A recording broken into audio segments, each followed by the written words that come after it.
recording. That's great. And because it's already 2 p.m. And we don't want to waste more time, let us start. So first of all, good afternoon and welcome everybody to this Jean Monnet postgraduate seminar, this time devoted to ERC grant applications. And before I move on to present our speaker, the first one who's with us now, let me say a few words about our seminar series. This seminar is organized by the Jean Monnet Chair at the University of Wrocław. It's led by Professor Aleksandra Mach. I'm not sure if he's joining us now or a little bit later. Jean Monnet is a teaching and research and also dissemination hub. It's funded by the European Commission, and it's specializing in the study of European Union representative democracy. And I'm a core member of this chair, but also I can see that there are other colleagues, for example, Edgar's. Hello, Edgar's. Hello to Estonia. Am I correct? Yes, indeed, I'm Estonia. Oh, and Alexandra, our chair, she just joined us. So basically, the purpose of these, say like this, apart from conducting teaching and research, we also hold regular seminars like this one to share academic knowledge, experience on various topics. And our last seminar, for example, last year was related to a cumulative PhD scheme and how to make a cumulative PhD. And today, this one, as you already know, is how to apply for an ERC Starting Grant. And starting grants are dedicated to young researchers to whom I don't belong anymore, unfortunately.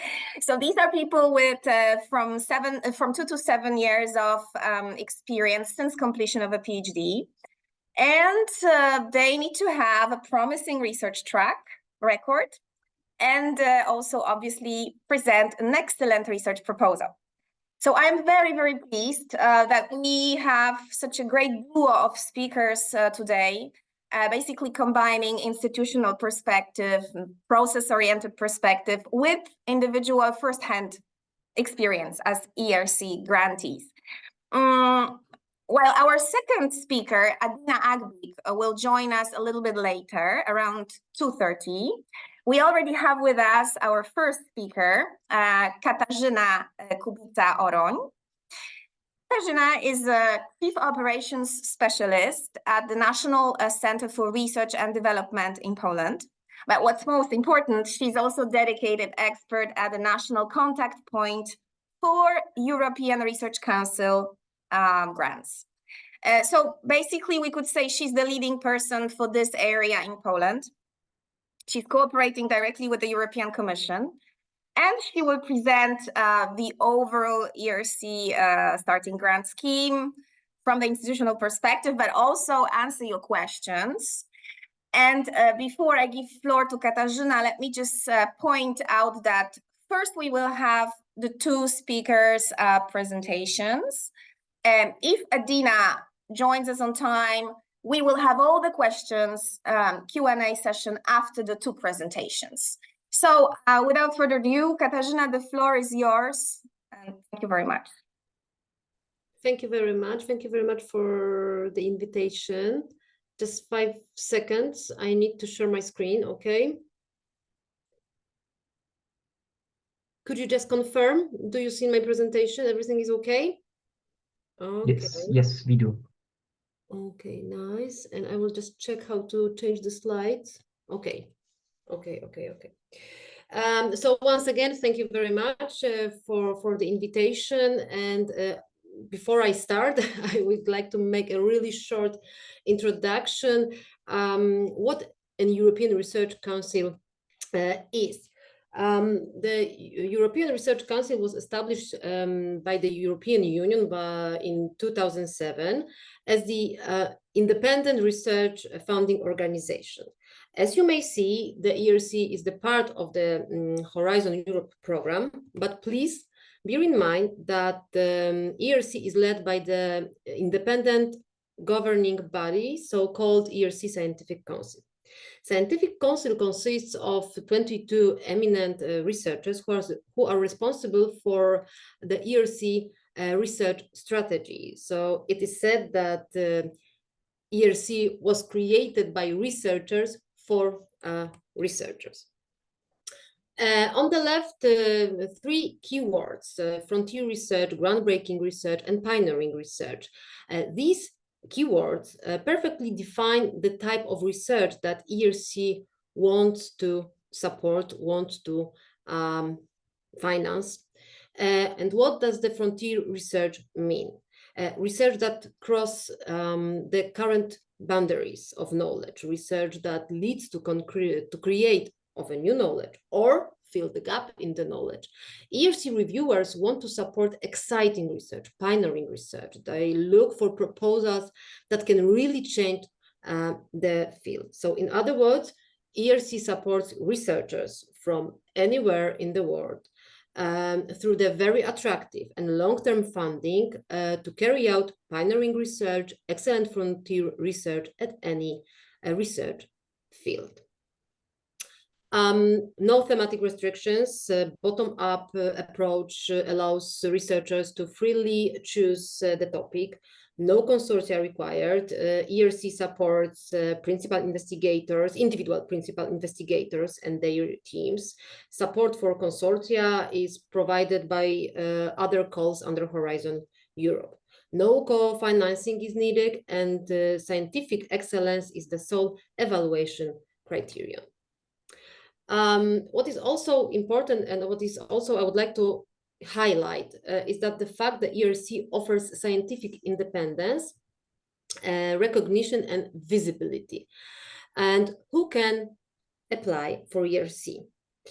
Researchers from all over the world, researchers of any age and almost at any career stage can apply for ERC. They have to choose host institution freely, host institution, but host institution must be established in EU member state or an associated country. Grants are portable. Portability means that the principal investigator may request to transfer their entire grant or part of it to a new beneficiary. And the PI must spend at least 50% of her working time in the EU or associated countries. Today we will mainly focus on starting grants, but I would like to present you the whole ERC funding schemes. 4 main grants: starting, consolidator, advance, and synergy grant, and one, the last small grant, proof of concept. Proof of concept is dedicated solely to ERC grant holders. It is some kind of bridge between the research and early stage of marketable innovation. Starting grants, as Karolina said, it's dedicated for starters. So it's dedicated for researchers who are at early career stage, who are between 2 to 7 years after PhD. And starting grants may be awarded up to 1.5 million for 5 years. Then we have consolidator grants. Consolidators is for researchers who are between 7 and 12 years after PhD. Consolidator grants may be awarded up to 2 million euro for 5 years. And the last individual grant, advance grant. Advance grant is for researchers who have recognized track record and significant research achievement. And the last, synergy grant. Synergy grant is very large grant. Synergy grant can be composed of 2 to 4 principal investigators and their research group. These are very interdisciplinary projects that could not be carried out by single PI. Large grant, interdisciplinary grant, so large budget up to 10 million and for 6 years. So we will now come back to ERC starting grants. So the objective of starting grants is to support excellent principal investigators at the career stage at which they are starting their own independent research team of program. A starting grant principal investigator should have already shown evidence of the potential for research independence. For example, by having at least one publication as a main author or without PhD supervisor. And the minimum percentage of the working time of a principal investigator that must be spent on the project is 50%. In case of starting grants and consolidator grants, the reference date for the time window is the date of successful defense of the first PhD. Previously, it was the date of award date. So, if you intend to apply for ERC Starting Grant 2025, successful defense of the first PhD should be between the 1st of January 2018 to 31st of December 2022. Of course, we have the eligibility window can be extended. Of course, the eligibility window can be extended. For example, because due to the maternity leave, 18 months per child before or after PhD, paternity leave, clinical training, long-term illnesses, or other natural disaster.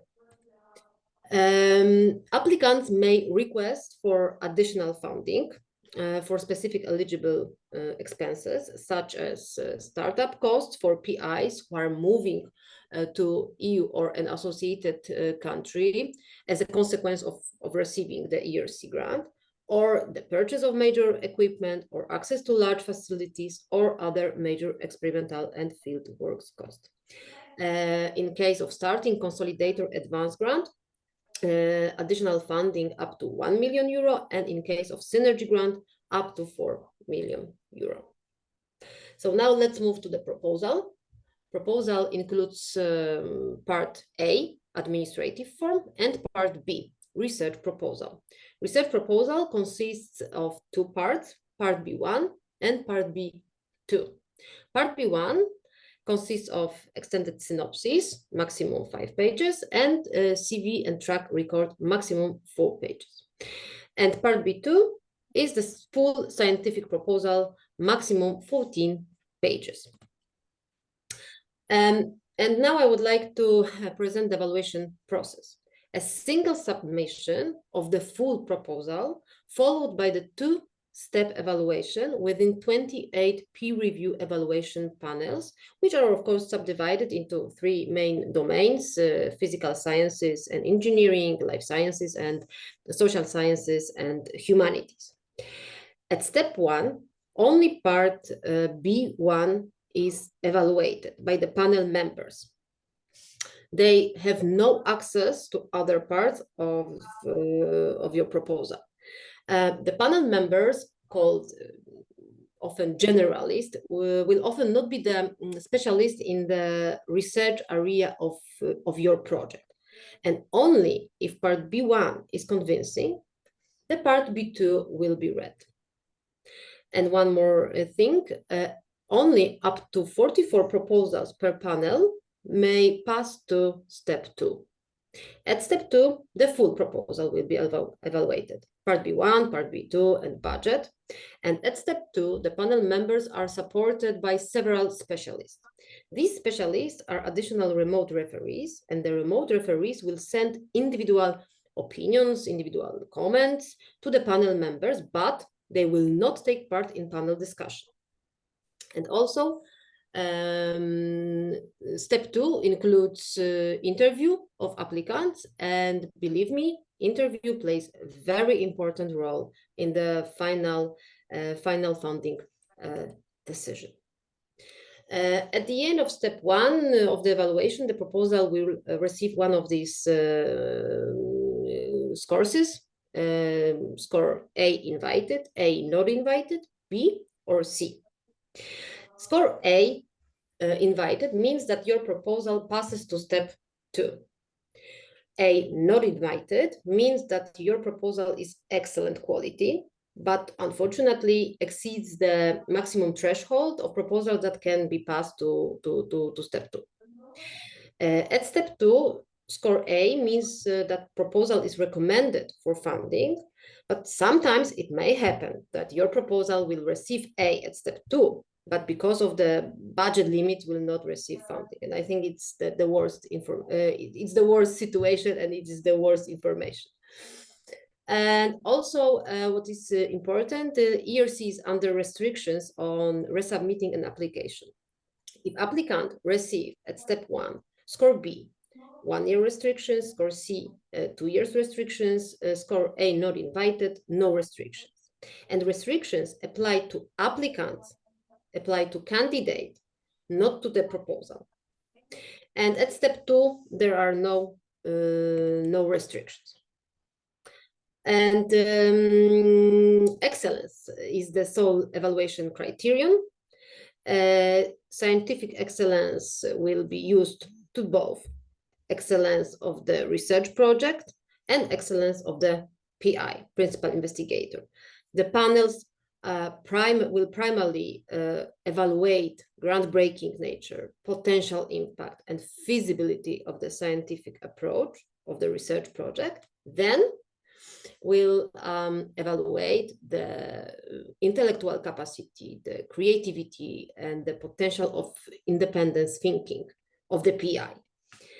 And if you would like to find out more information, I can recommend you a webinar, ERC and National Support Measures for Researchers in Poland.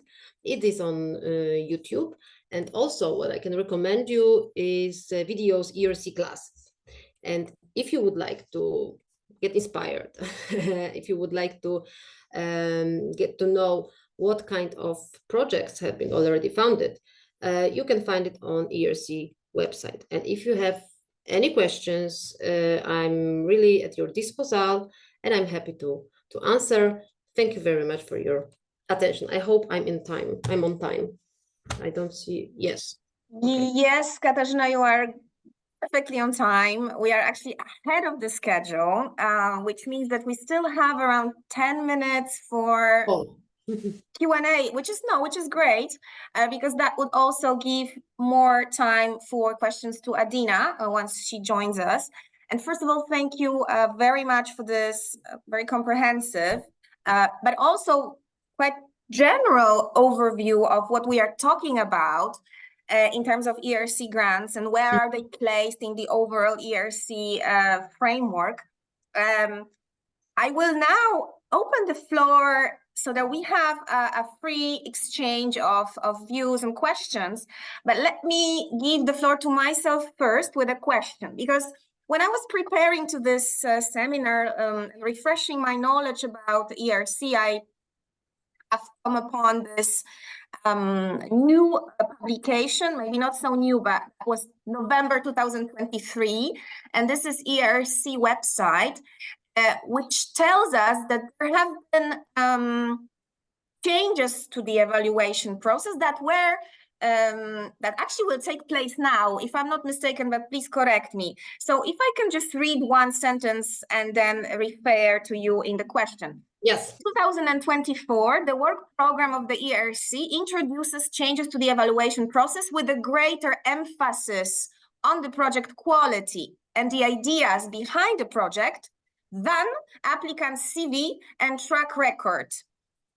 As I read it as an excellent news for the Central Eastern Europe researchers, because I have the impression that we quite often had this potential and excellence in terms of ideas, but unfortunately, due to our trajectory and the way we were educated as PhD students, we are still missing the publication track or prominent level publications. That's why we lose with the Western European competition colleagues. If I could just transfer this reflection and the question to you, and if you could tell us something about this change, would be very appreciated. Of course. Yes, you are of course right. Because in previous ERC calls, we had the situation that during the evaluation process, the wage of the proposal and the wage of CV and track record was treated the same. And we can say off the record that it was not fair. and it was not good enough for scientists, for researchers who, for example, didn't have the opportunity to carry out their projects in let's say prestigious research units. Yes, so ERC decided to change. Well, first of all, what I have to highlight: excellence in science is the sole criterion. But during the evaluation process, more wage will be paid to research proposal than to the past research, than to the past achievement of PIs. In my opinion, it is very good a change, to be honest, and I think that it's not only my opinion, because I know that also panelists, ERC panelists, and they recommended this change, and they fully supported. So I think that everything will be better, if I can say like this. Yeah, thank you very much. Yeah, I agree with you, and I think that this should be maybe made as clear and as loud as possible in countries like Poland, Czech Republic, and Yes. Hungary, right? Well, we call this widening countries, but no, all people are familiar in this, and no, all people like this phrasal. But never mind. Also, one more change, because we notice also the change if we are talking about CV and track record. The template is completely different. What is, in my opinion, second very positive change. In previous templates, we have separately CV and separately track records, and now it is combined. And you don't have to present up to 5 or up to 10 publications. No, candidates are asked to present or to demonstrate up to 10 research achievement. And research achievement, it's not only the publication. Research achievement may be the startup, research achievement may be the software, which I don't know, the patent. It depends on your domain, yes? So you decide, you have to indicate what do you want to present, what kind of research achievement would you like to present, and to justify, yes? And next change is also that you can really describe the reason, for example, about, I don't know, career, if you have break in your career, yes? So you can also write it down and describe, and the panel, believe me, take it into account, and it's okay. They do the respect that you had the right to have some, let's say, some kind of break in your career, or the diversity career break. Mm-hmm. Very interesting changes, and I think very positive ones, I would say. Well, now I would like to. We have still 5 minutes, and I. Oh yeah, Jan. Jan is already raising his hand, so the floor is yours. Thank you, Katarzyna. Hopefully I pronounce your name correctly. The question which I have, very brief question. When is usually deadline for application? And the sorry, once again, could you repeat? Because when is usually deadline for deadline? application? Okay. And the second question would be, could you share with us some statistics, or what's the acceptance rate for applications in Poland or in general? Thanks. Okay, so in general, the deadline for starting grants is September, October. In general, September, October, for ERC starting grants. For consolidator, in general, it is February. We have one exception this year because it was on December. And the advance is spring, May, June.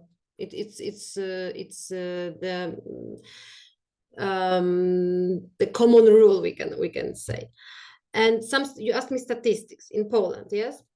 So until 2007, so from the beginning of the ERC, in Poland, we have now, I think, 78, 79 we received grants.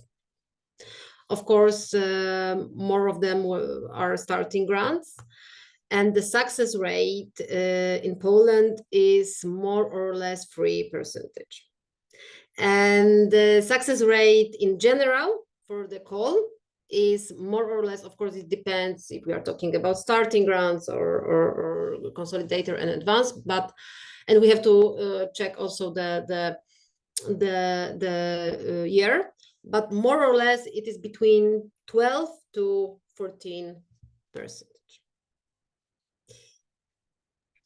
Thank you very much. I just noticed that our second speaker, Adina Akbik, has joined us. So welcome, Adina. If you don't mind, we will still let two people make the questions, so that because they're so fresh with this information, and all the other questions, even if they're directed to Katarzyna, please keep them for after Adina's presentation. So Vera, please go ahead. Thank you so much. Hope you can hear me. Thank you so much for the presentation and for this event. Could you please clarify if the restriction part of this grants, so if your proposal is not invited for the second stage of the review, does it mean that it automatically allows you to reapply next year, or they still give you this ABC score, even if it's not invited? Thank you. Okay, you're welcome. Just a second. I will show you once again. Okay, so it will be better to use the presentation to explain this. Okay. Oh, I can't return. Oh, okay. So if you receive at first stage A, not invited, you are able to apply next year. But if you receive B, you have 1 year restriction. And if you receive C, score C, you have 2 years restrictions. So for example, if you will apply within ERC Starting Grant 2025 and you will receive B, you will not able to apply within the ERC 2026, but in 2027, yes.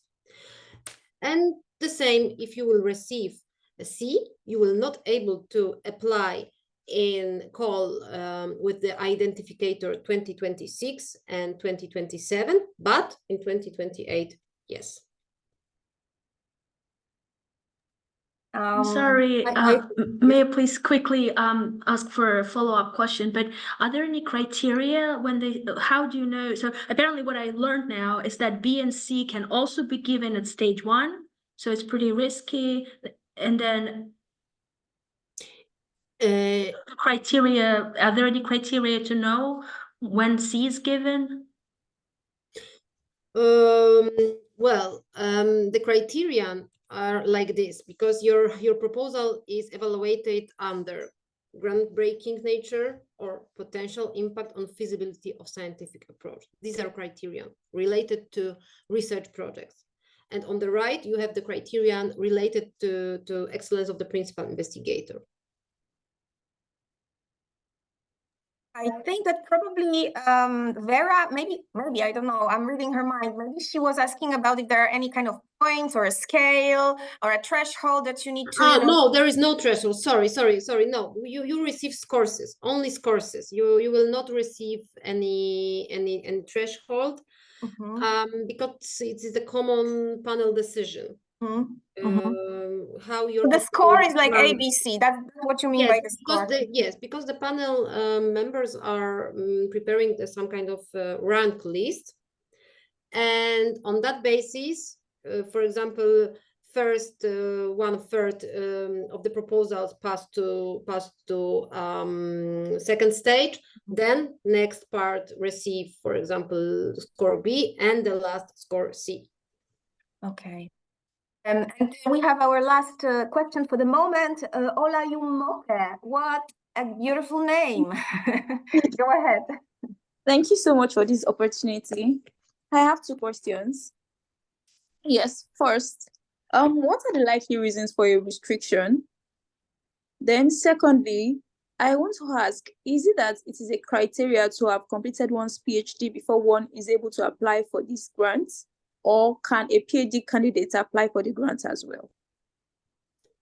Could you please repeat once again the first question? Okay, I said the first question is, what are the likely reasons for a restriction? To limit, so maybe I will ask you to limit the number of proposals. Okay. The number of pages, right? Sorry? You mean the number of pages of the proposal? Number of pages, yes. Extended synopsis, 5 pages, and CV and track record, 4 pages, and full scientific proposal, part B, maximum 14 pages. Okay. So that's just what could make one restricted, right? You have to please repeat because some connection. You said insofar one follows the regulations concerning the number of pages, then the chances of getting a restriction is limited, right? Yes. Okay. Then did you get my second question? Could you repeat, please, the second question? I said, is it a criteria that before one can apply for this grant, one must have completed one's PhD, or can a PhD candidate apply for the grant as well? Did you get that? No, I'm afraid I don't understand your question. I think the answer is no, right? You have to be in this time frame between 2 years to 7 years after your okay. Yes, it is. Okay. Yes. If you want to apply within starting grants, you have to be post PhD grants, not something I can apply while doing my PhD. While doing the PhD, no, you have to be after your PhD.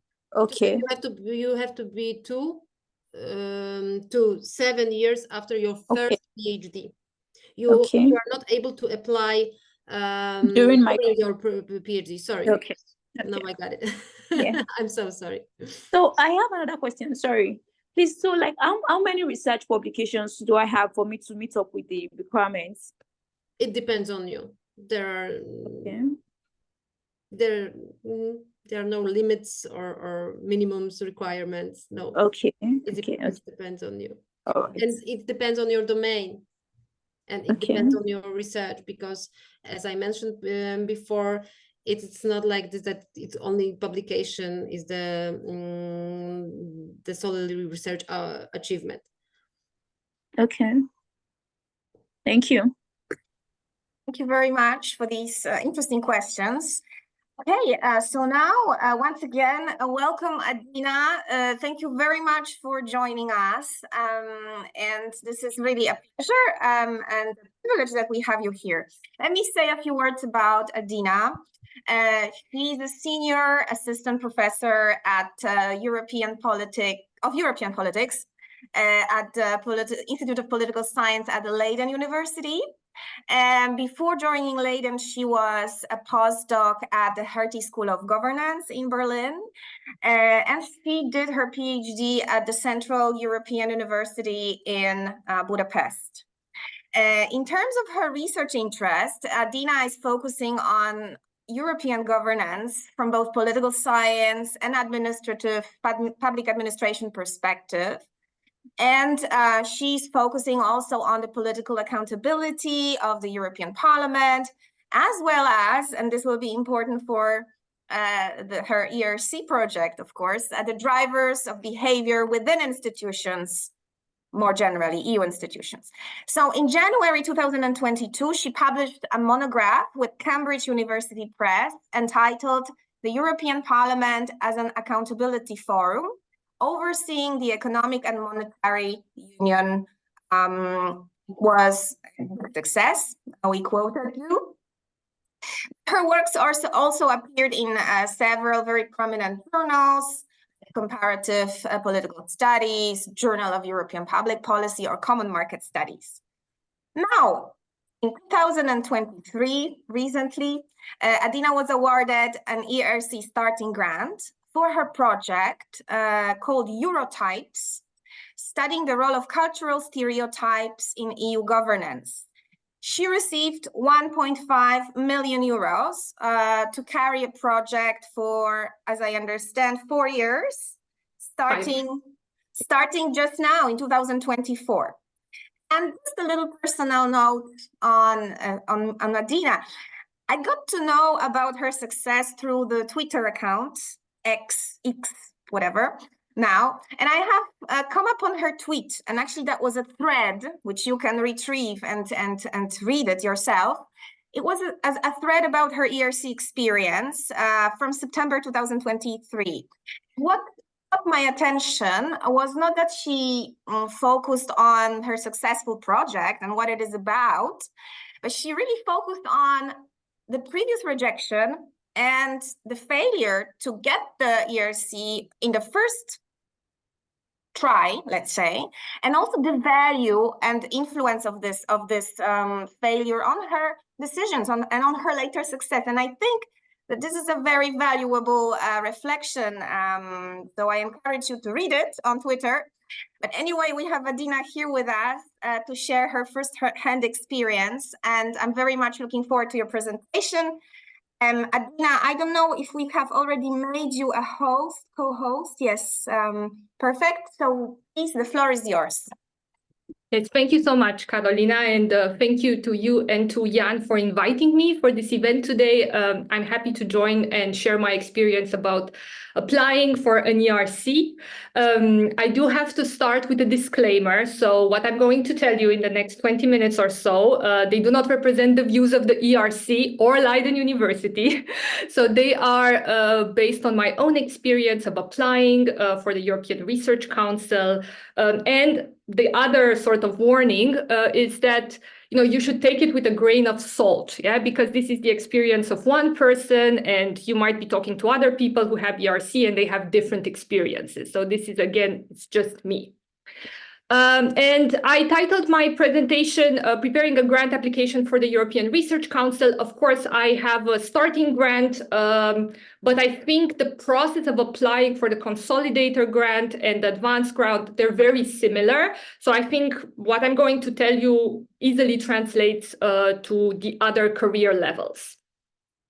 Let me give you an overview of the presentation that I prepared. So first of all, I will be focusing on the research proposal, not so much on the CV that you have to provide and this narrative CV that the ERC requires you to write, because in my personal opinion, there's only so much you can do there, because you are who you are, so you cannot change the publications you have or the sort of narrative that you give that is similar, I would say, to a cover letter that you write for a job application.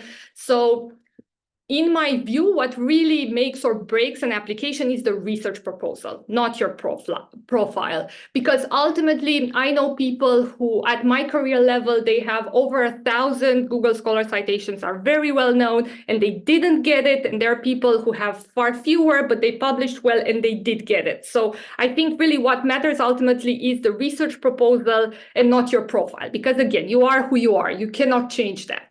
Where you have control is with the research proposal. And in my presentation, I want to focus on 3 key things that I kind of titled them: the risk factor, the time and support factor, and the emotional factor that you invest into this application process. And let me start with the first, the risk factor. And what I mean with that is not that you're taking a risk applying for the ERC, which in a way you are, but I'll get to that later in the third point. I want to focus a bit on the project idea, because I think this is extremely important. So my first piece of advice is that when you think about an idea for a research proposal, you have to try to strike a balance between a risky topic and a broad appeal topic. And I always joke with my students as well. One of my favorite comics is Poorly Drawn Lines. And this one here is essentially, yeah, I have an idea, a good one. Well, let's not get ahead of ourselves. And I think this very much applies to the process of applying for an ERC, because it's likely that the first idea you come up with is not the best. Like, you can do better. And you should see it as, okay, it's not something that it occurs to me like an apple falls on your head and you have an epiphany. It's more of a process. Yeah. So you have an idea, then you talk to some other people and you work on it until you finally find your angle. And in terms of risk, in my experience, so I was applying for grants in Germany and the Netherlands. So I know national science foundations in these two countries, the DFG and the NVO. And my experience with national funding bodies is that they are very conservative. Like, they want a research proposal that builds incrementally on what you've done before. And the ERC is a different ballgame, because they do not need incremental proposals. And their whole, for a really long time, they talked about projects that are high risk, high gain. Now I understand they abandoned this terminology in 2024. They don't have it anymore. But if you look at the criteria, they still kind of the same philosophy there. Namely, what is high risk, high gain? Well, high risk essentially means that it's a topic that goes beyond the state of the art, and actually it's difficult or challenging to solve. But at the same time, if you do manage to solve it, and this is where the high gain part comes, then you actually, the added value is significant, is enormous. And if you look at the evaluation criteria that also the speaker before presented, yeah, what do we have there? Groundbreaking nature and potential impact of the research project. This is the high risk part, but also at the same time, scientific approach. So you have to make sure not only that you have a risky ideas, but also one that is doable. Yeah, because if it's not doable, then it's simply not enough. And to give you an example of the process of how I came up with my idea, so my project is about cultural stereotypes in EU governance. And even if you don't know anything about the topic, you can think of stereotypes as being something that is inherently difficult to measure outside the lab, yeah, because people are not likely to recognize stereotypes or to recognize holding stereotypes. So this is considered a high-risk topic because you need to have the right methodology in order to be able to show that stereotypes exist, but more than that, that they play a role in behavior. Yeah, so that was the high-risk part of my project.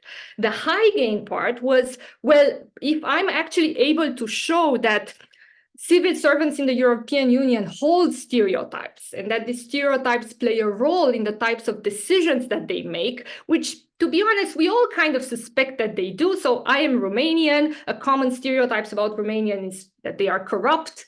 Does this play a role in the way in which other civil servants in the EU approach Romanians or take decisions in combination with Romanians? Yeah, so essentially the idea of the project, and I think this is why I had this balance between a high risk and high gain topic, is that, yeah, studying stereotypes is difficult, but if I manage to show that they play a role, well, that's a contribution to my field of studies. And then let me move to the second part of the advice number one. So I mentioned a risky, but also a broad appeal topic. So I'm an EU scholar, and often when I try to talk to people outside the field about the EU, they roll their eyes or they're like, the EU is so boring. So I think one element that you have to imagine is that the people who sit on an ERC panel, and for me it was the political science panel, SH2, maybe if you're lucky, one or two of them would work in EU studies, but the rest are political scientists, international relations scholars, political economists, lawyers, and if I'm not mistaken, yeah, people who work on, from a public policy perspective, on climate change. So very diverse. And you need a topic that is understandable, even if you don't know anything about the field. And My initial idea was to actually look at drivers of behavior in EU institutions. And I had, I wanted to look at the role of interest, values, ideas, the usual thing. And I also had cultural stereotypes. And when I presented this to a few colleagues, they were like, yeah, but that's, in a way, everyone knows drivers of behavior. So that's not really risky or capturing so easily. But if you start with stereotypes and you make stereotypes the anchor of your project, that really makes a difference, because people understand stereotypes regardless if they know about the EU or not. Yeah. So even if they come from American political science, which is often the case on ERC panels, they know stereotypes. Yeah, they know about racial stereotypes, ethnic stereotypes, and so forth. So I think that a good hook is when you can make your topic easily understandable to people outside your field. Yeah, however you try to do it. And I say, as a rule of thumb, so if you need 5 minutes to introduce your topic, because you first have to explain the institutional framework of, I don't know, I work in the Economic and Monetary Union, and if I start talking about that, then I need at least 5 minutes to explain why this is complicated and interesting. Well, then you've lost them. And the thing is that for the B1 proposal, so the one that decides whether actually anyone gets to read your long proposal, you have to write it in a way that is understandable to a broader audience outside your field. So again, to wrap up, this first advice that I have is you want a topic that is risky. So it sounds challenging to study in the first place, but at the same time, people outside your field can understand it without needing all the jargon or all the background literature. Yeah, and I think this is the hardest part. I think I needed about 3 months, and of course not full-time work, but going back and forth in order to pin down my topic and continue working on it to develop it as to what is it that I would actually study and what scientific approach I will take. I now move to my second piece of advice, that is the time and support factor. And I think this ultimately is a privilege, because the question is if you have the time or not. And I am well aware of the substantive institutional or structural differences between universities, many universities in Western Europe and those in Central and Eastern Europe, where the teaching load is much higher. So whether you have the time to invest in this, it's also time you take from something else, yeah, because it means you might not be publishing in this time. You do something, you only work on a proposal that may or may not work, yeah. So at the same time, I would say that ERC applications don't get written overnight. So you have to make a calculation whether it makes sense for you. I would say if you are in your last year of eligibility and you only have 3 months, it's not worth doing, because you need much more time to develop your proposal and refine it. And if you do it last minute, I mean, yeah, the chances are that then you get what the questions before were about. If you get a B grade, then you get banned from applying. So yeah, you essentially, if you do an application, you have to make sure that you have the time to do it.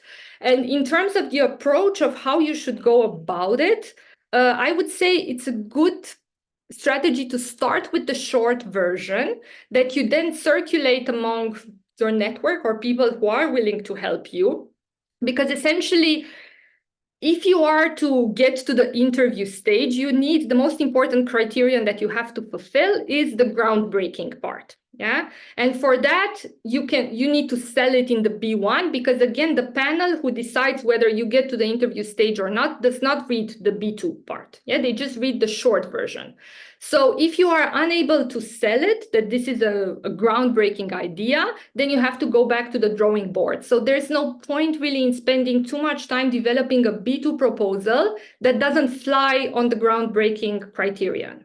So this would be this was my approach that I first worked on B1, and only once it was confirmed by multiple colleagues that, yeah, this is this is groundbreaking, this sounds like a great idea, so you go ahead and develop the long version. Because for the long version, this is where the second criteria on feasibility and scientific approach plays a key role, because this is where you show not only that you have a good idea, but that you are able to do it, that you know your methods, that you have a feasible time plan, and so forth.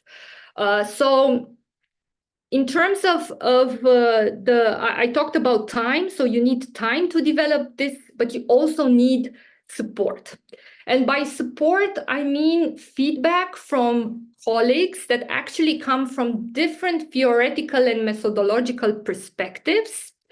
Because it's often the case, or my experience of applying also for a large grant in Germany, which I didn't get, was that I only got feedback from people very close to me, so sort of friends, academic friends that we have, but they are so close to your way of thinking that the feedback that they give you is not so different from something that you would have thought about on your own.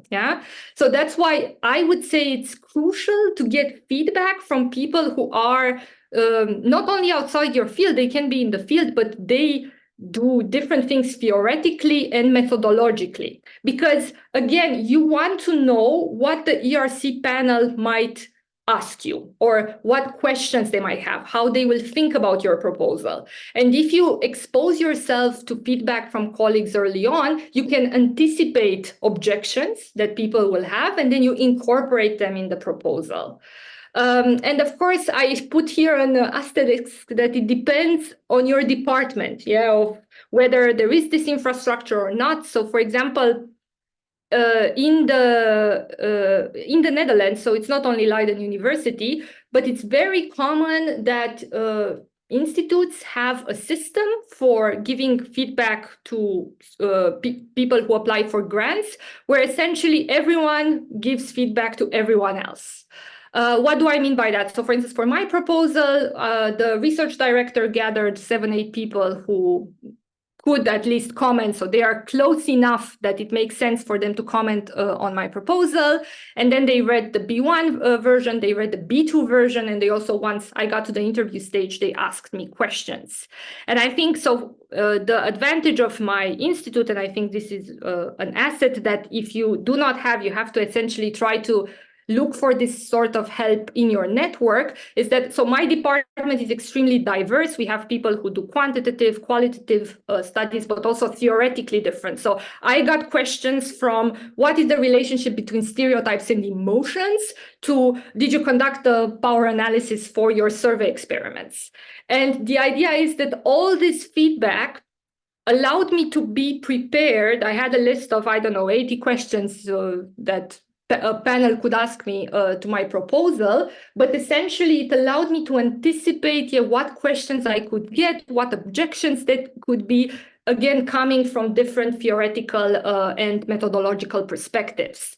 And I understand, this is hard. So again, I have a little comic here that people generally, do they want to help or not? Okay, I think that depends on your department. I have heard stories from public universities in Germany of people not wanting to present their ideas because they are afraid that other people might steal them. So I am aware this is a concern. And again, it depends a lot. Like if you are not comfortable doing this in your own department, then you have to work within your network, but be aware that within your network, you are likely to have an echo chamber. So people who already like you and think like you. So the challenge, I would say, is to get people to comment on your proposal who come from different perspectives and may actually completely not buy. That's why I'm saying that you want people who want to hinder your efforts and to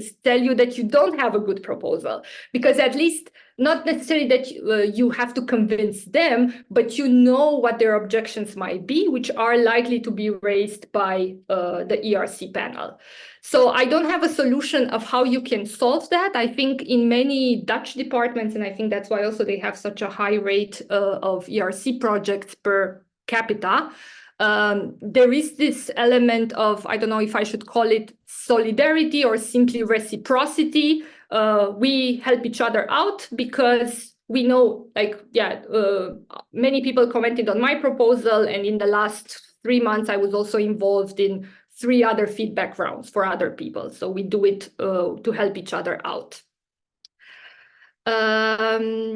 My final point has to do with the emotional factor, and this is something Karolina mentioned in the beginning about my feed on Twitter.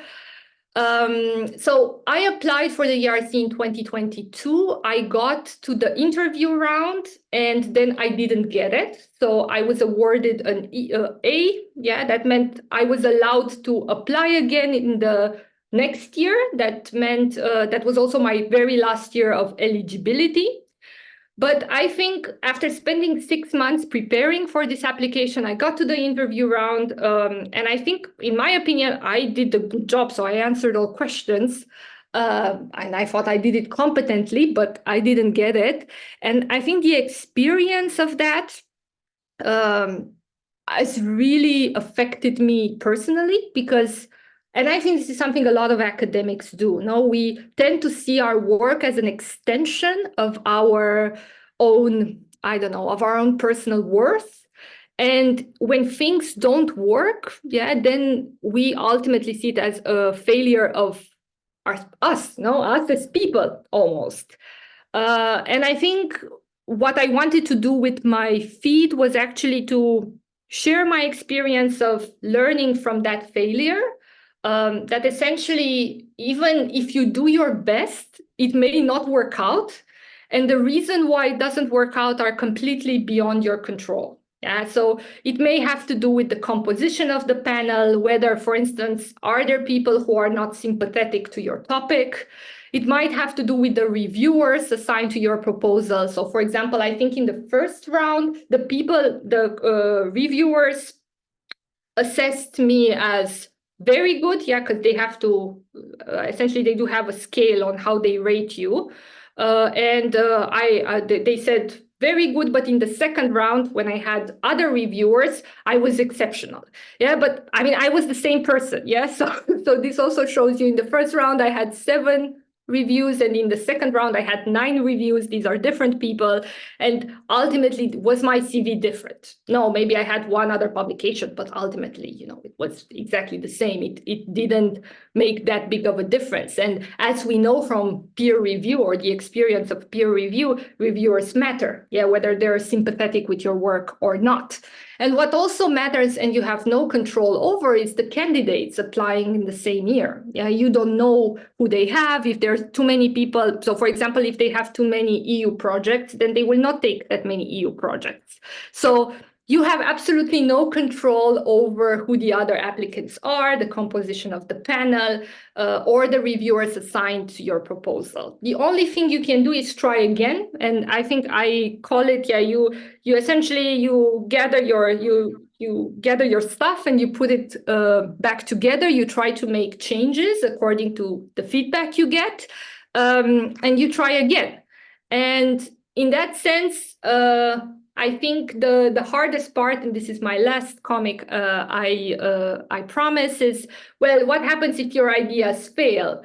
Well, I mean, probably based on all of our experience, well, they likely failed in the past. And even if your good ideas fail, or you feel like it's the end of the world when you get rejected, with time, you also get a bit of perspective, because you realize that even if you didn't get this one application, the work is not lost. You can still use it for something else. So I actually used it for another application for the national funding body here, and I got another PhD student. So ultimately, and of course, all this work that you put into thinking about theory, this will translate into publications. Because now, as I'm starting the project, I realized that, well, the theoretical framework of my project is done. Yeah, so now I have to conduct the work. But in terms of setting up the puzzle, the theory, that is all done. And I'm sure that in the next couple of years, I will benefit from the work done in these 6 months that I spent preparing my application. So I think bottom line is, don't see it as the end of the line, because that work will translate into something else for you, even if you don't get the ERC. And I realize now that, of course, since I got it the second time, I am in a privileged position to say this. But I think, or what I want to take from this experience for me from the future, is that whatever we do as academics, of course, we do our best, but there are circumstances beyond our control. And I think we should focus much more on the things that we can control. So whether, you come up with an idea that is risky, so that's something that is up to you. Whether the panel will like it or not, well, that remains to be seen. Maybe I stop here, and I'm open to your questions. I didn't speak too much about the project because I think I also published my proposal online, so you can find it on my website if you're interested, but I'm happy to respond to more targeted questions. Thank you.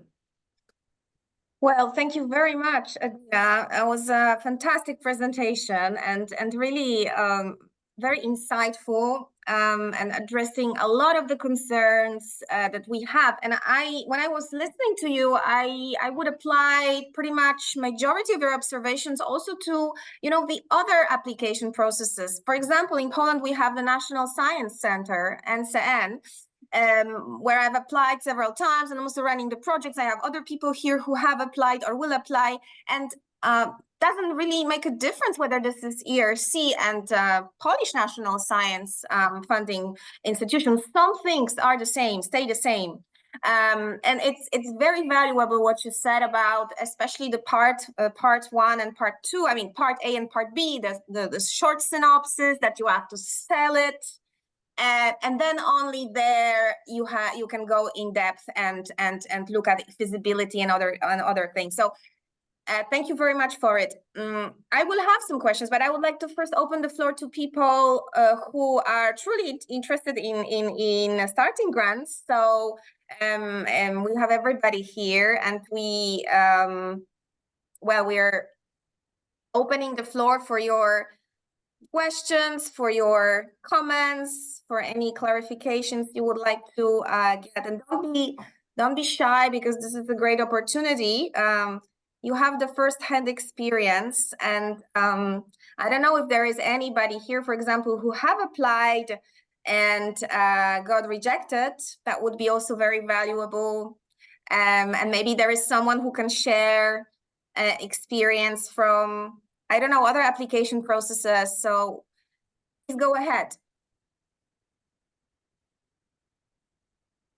I think we have to encourage people to step up and make questions. I have some brilliant scholars here as well with us, like Jan, like Edgar's, and they are all qualifying for the ERC Starting Grants. So I don't have any experience with application for such a grant, and I just want to say, Adina, that thanks for your presentation. It was really interesting and great. And I'm not saying interesting like a usual thing, but it was really interesting. I have a more or less technical question, maybe also for Katarzyna. I believe she is with us still. And maybe also for you, Adina, that's the same question. So it's starting grant, it's individual grant, but also I heard from Katarzyna or from you that the grant is also for, it's possible to build a team around you, right? So are there any sources to build a team?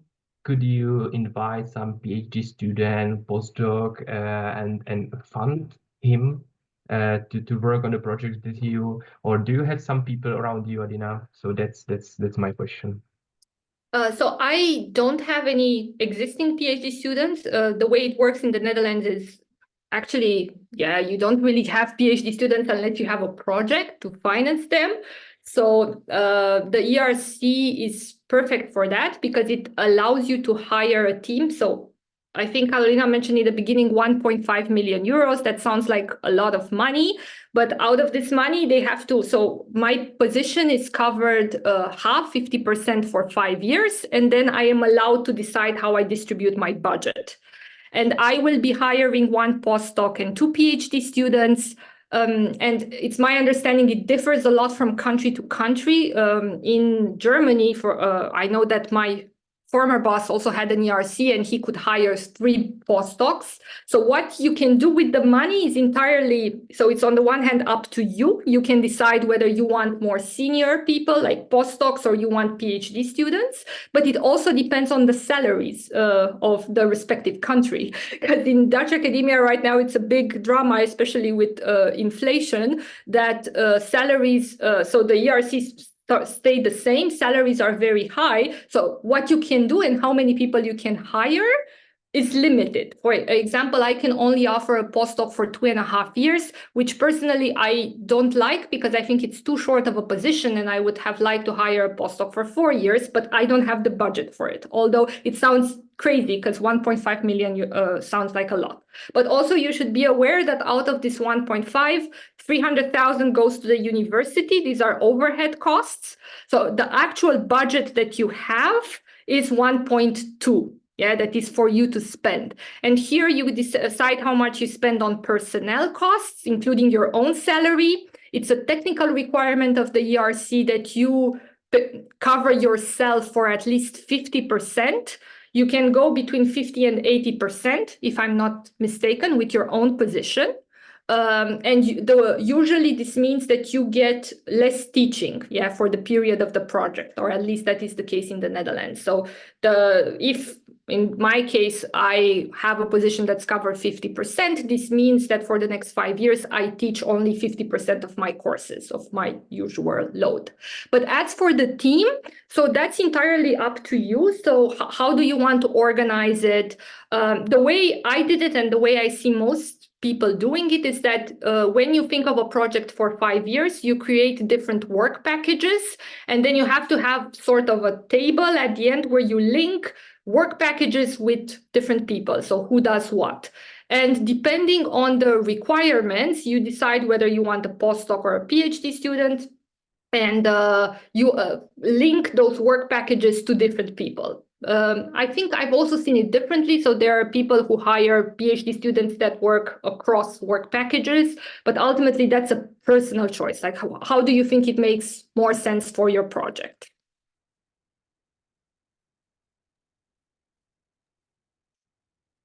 I wanted to ask if Katarzyna would like to add anything to this, or do you think that it's been sufficiently explained? I can only confirm Great, that you can build your team as you wish. You can employ researchers from all over the world. It's up to you. You decide, and there is no any limits. There is no any maximum person or minimum person. It's up to you. But one more question, follow-up question. Do you actually indicate the profiles and the number of people already in the application? You should do this, right? You should be as specific as possible, but with anonymously. Right? Yes, anonymously, but you should do this in administrative part, the justification of the budget. So, for example, your research team will consist of 4 persons, 2 postdocs, 1 PhD, and so on and so on. But during the project implementation, you can change it. Adina is nodding, so yeah, we are on the same page. Edgar's was first, actually, because I saw him waving hand before he put his hand icon, and then Vera. So Edgar's, please.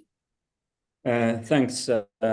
Thanks, Karolina, for organizing this fantastic initiative, and thanks to the speakers. I really find it valuable. I have 2 questions for Adina. So first question regards sort of the ambition needed for the ERC sort of competitions.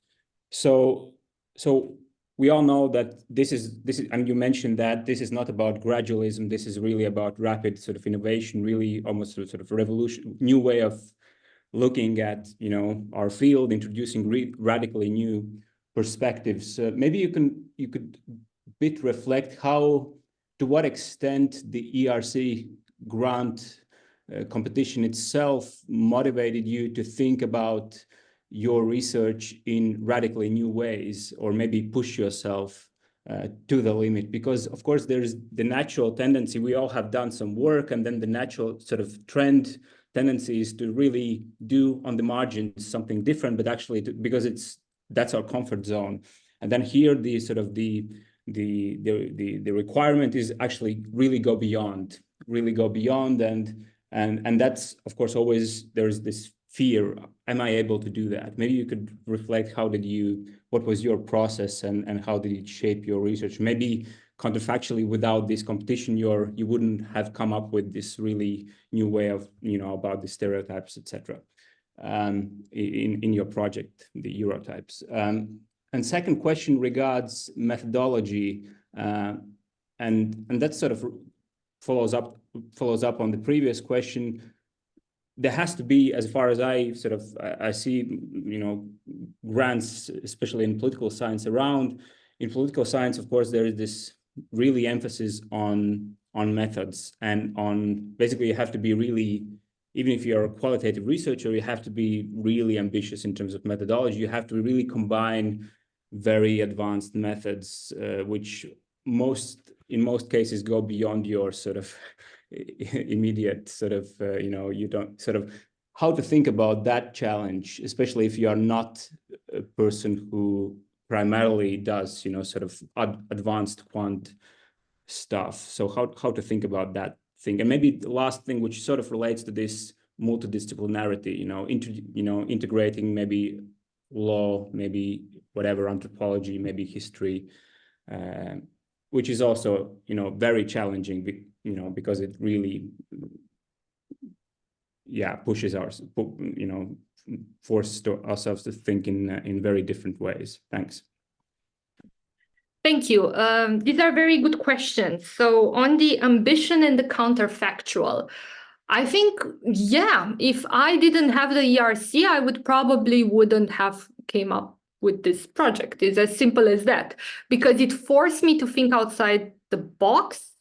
And I am someone who did, for example, in my postdoc, I spent 5 years working on accountability in the European Parliament, and it's very easy. And as you say, my comfort zone would have been, I continue, I do some new case studies on either different policy areas or new things that are happening at the EU level. Yeah, so there are new policy episodes, and that's the comfort zone. But I think what the ERC forced me to do was, okay, what if I do something else? And I then connected it to my PhD thesis, because in my PhD thesis, I did work on drivers of behavior in EU institutions. And I think the easy answer is yes, it does. It forces you to go places where you probably wouldn't go if you didn't have to. And I would encourage you, I know this is harder to say than harder to do than to say. It's easy to say this. But usually when we think about new projects, we build on the things that we've already done. And the way we expand it is mostly empirically. Even if we are very comfortable in a certain theoretical field, are we really likely to change that? It's more like we do more or less the same thing and apply it to new empirics.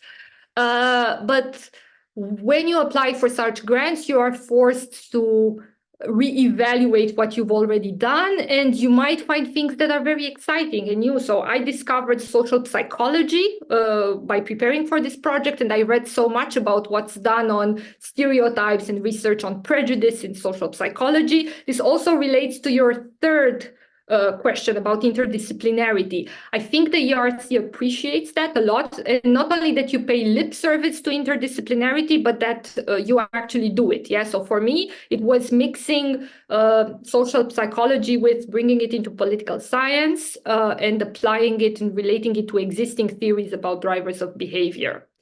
As to methodology and the things that you are or are not comfortable with, So, for example, I have not done survey experiments before, and one work package in my ERC is to conduct survey experiments. And I was also worried that, am I able to sell this if I haven't done it myself?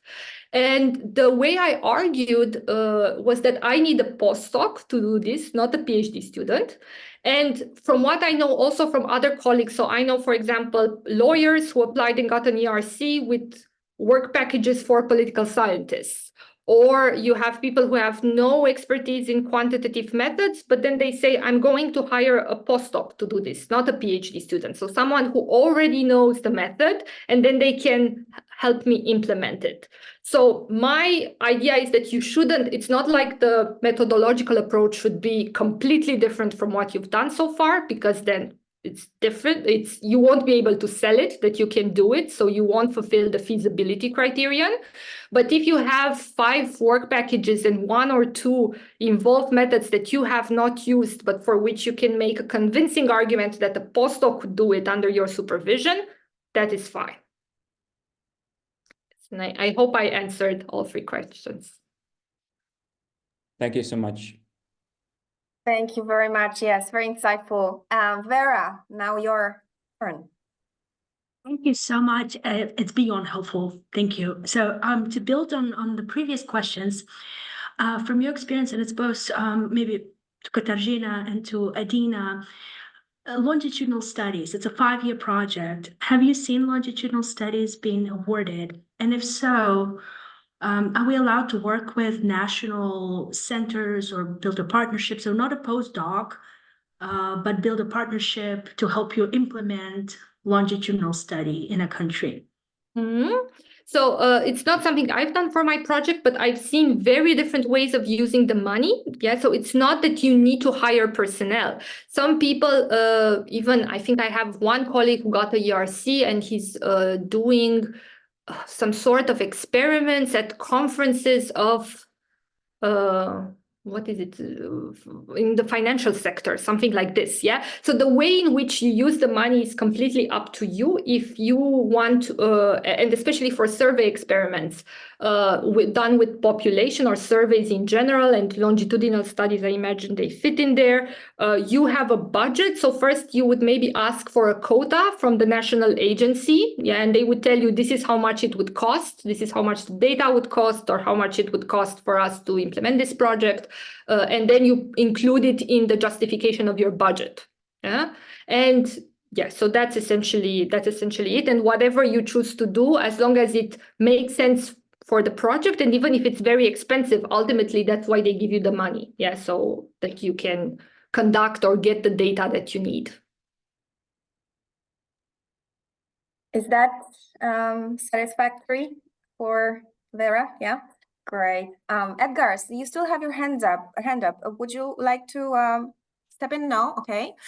Any other questions from the rest of participants? Maybe I have one more question. Go ahead. So I come from Czech Republic and I'm a bit familiar with Czech national funds, research funds, and there is narrative in political science from my colleagues that acceptance rate very much depends on the outcomes, on the promised publications in the project. You know, you can't get research when you not promise 5 articles in top journals during 3 years. So that's that would be like maybe comment or question to ERC expectations about the outcomes from the project, about the publications. What's the reality? From my knowledge, of course, you have to. I had a section there, was a quarter of a page of where I plan to publish and what the outputs are. No one asked me anything about it in the 2 interview rounds I had.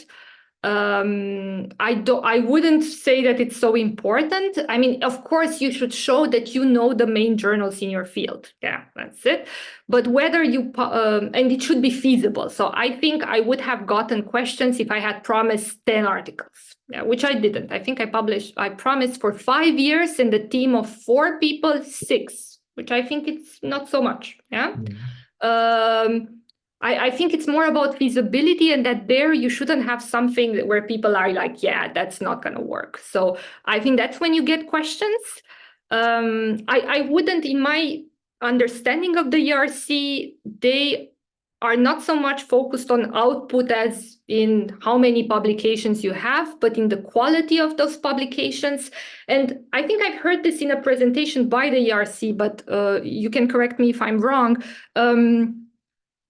The ERC understands that some of their projects will fail because they are risky. So because they are risky, if they are risky, of course they will fail. So there will be no publications. And I maybe national funding bodies are different to the extent that they want to see more output. But I would say that the ERC is in that way special and in a clearly advantageous position because they're doing something else. Yeah, they're playing a different ball game than national funding bodies. Really great. I see Katarzyna wants to add up. Well, first of all, please don't compare our domestic agencies to ERC. These agencies are completely different. The ERC fund research that national agency will not fund. First of all, the project must be feasible, but the results may not be successful. And ERC accepts this because ambitious projects, they are risky. So the most important is the feasibility of the project, but no worries about the result.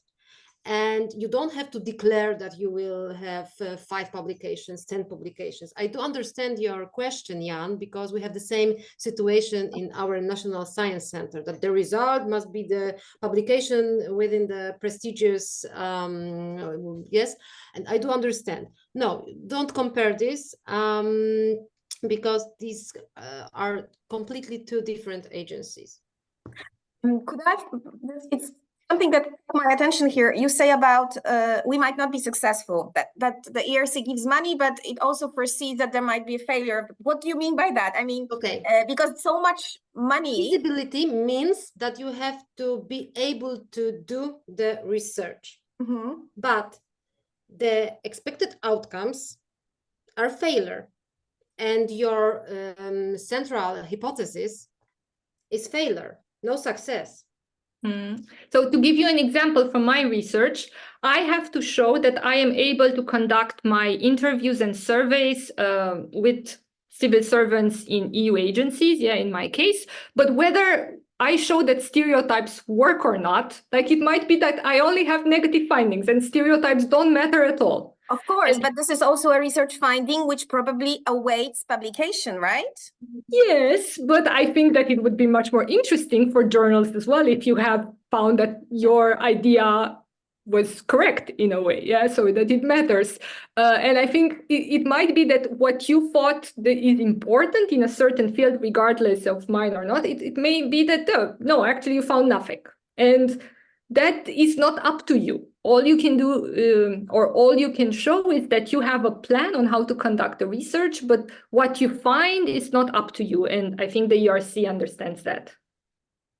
And what I would also like to add, there is only one criterion, not 3, because if you will look into other calls within Horizon Europe, you have always 3 types of criterion: the excellence, the implementation, and the impact. And within this kind of proposals, you have to declare your outputs. And if we are talking about ERC, no, you don't have to declare that you, yes. So this is the big differences between. There is no impact ERC. criterion. Yeah, you don't need to change the world. Basically, yes. The idea is that it should, but you don't have to be focused on this. Because it's not the goal of the grant, the publication. The publication, the result, it's not the goal of the project. It's to show the way how things can be done in a novel, sophisticated way. Anybody else for a question? Edgar's. Just unmute yourself if you can. Sorry, I have a question to Katarzyna.